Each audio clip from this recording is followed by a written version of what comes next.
in human nature, then it would make sense that the institutions that survived in history were ones that, for whatever reason, were beneficial to human beings. So those are some good reasons to be a conservative. We talk about libertarianism all the time, so I just put up a quick thing here. Get the fuck out of my business. Leave me alone. Don't try to me. I can put it into much better terms later if you want to, but we talk about that all the time, so we'll go on. So, what is the connection between libertarianism and conservatism? Ironically, it's liberalism. Confusing at first, but read the definition of liberalism. This is a political doctrine of respect for the individual, limited government, the things that the Founding Fathers believed in. You see here a picture of the Founding Fathers signing the Constitution. Classical liberal ideas are prominent in the Declaration of Independence. And also take note that this term is not used the same in modern politics as it is actually defined here.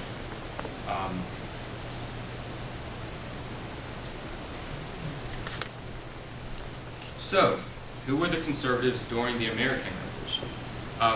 If you actually use the technical definition, the conservatives were the people who wanted to maintain the previous institutions, and possibly for good reasons. Why challenge the king in school? Why should we break away into our country? Isn't this going to cause a lot of problems? Aren't they going to send a bunch of troops over here and try and kill us? That's why in the Declaration of Independence, Thomas Jefferson says, we're not doing this for light and transient reasons. You have to prove to people that if you're going to have radical changes, there's got to be really good reasons to do it. And that's one reason why conservatives can be good to have around, because you can't have everybody willy-nilly saying, like, let's radically change society without anybody bringing up any objections. And a good example of this, a liberal revolution that actually could be seen as having some out-of-control and wild consequences, the French Revolution. This is actually one of the times when, shortly after, liberal philosophers were looking back and started calling themselves conservatives, because they were looking at the wild excesses of when the liberals in France started revolting. They just went around chopping everyone's heads off this way and the other, slaughtering millions without really, not millions, slaughtering many, many people without giving them fair trial, etc. So people started saying, well, maybe we should have a little bit more respect for the stabilization of society instead of these radical changes all the time. So what happened to liberalism? Why doesn't liberalism mean this small government idea, respect for individual liberties, that it does today? Modern liberals will tell you that it never really changed. They're probably going to say, we're like the Founding Fathers. We want a progress society in a direction that we think is good. And that's what the Founding Fathers were doing. They saw that society needed a change, and they were up to the task. However, if you read a lot of conservative or libertarian thought, they're going to say that liberalism was basically hijacked by the very things that classical liberalism would oppose. I would just say modern liberals usually don't compare themselves to the Founding Fathers. They usually consider the Founding Fathers terrible, racist people.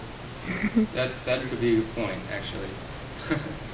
But it depends on the liberal.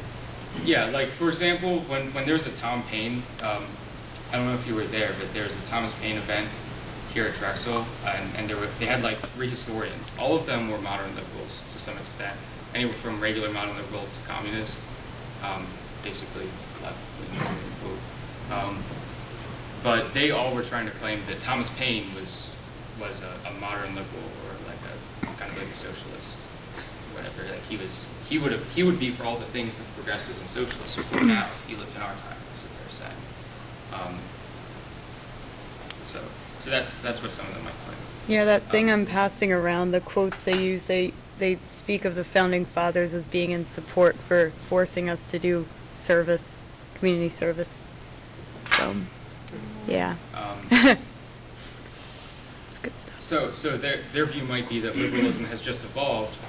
Actually, if you read some pragmatists, they'll say that we need a new kind of individualism, a new kind of liberalism, which doesn't only worry about big government, because now we have big business to worry about.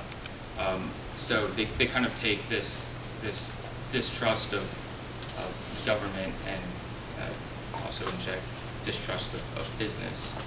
My current view is that they don't understand economics very well, but this isn't time for that discussion. This is just describing that liberalism now is different from liberalism then. Well, everybody who's left-wing right now is labeled liberalism, but there's a very big difference. Liberalism is a political philosophy more than anything, where other things that are labeled left-wing are economical models. There are two totally separate things. Right. That's why I'm saying that the term conservative now is used to kind of describe a wide swath of the population that has general ideas on politics and the role of government.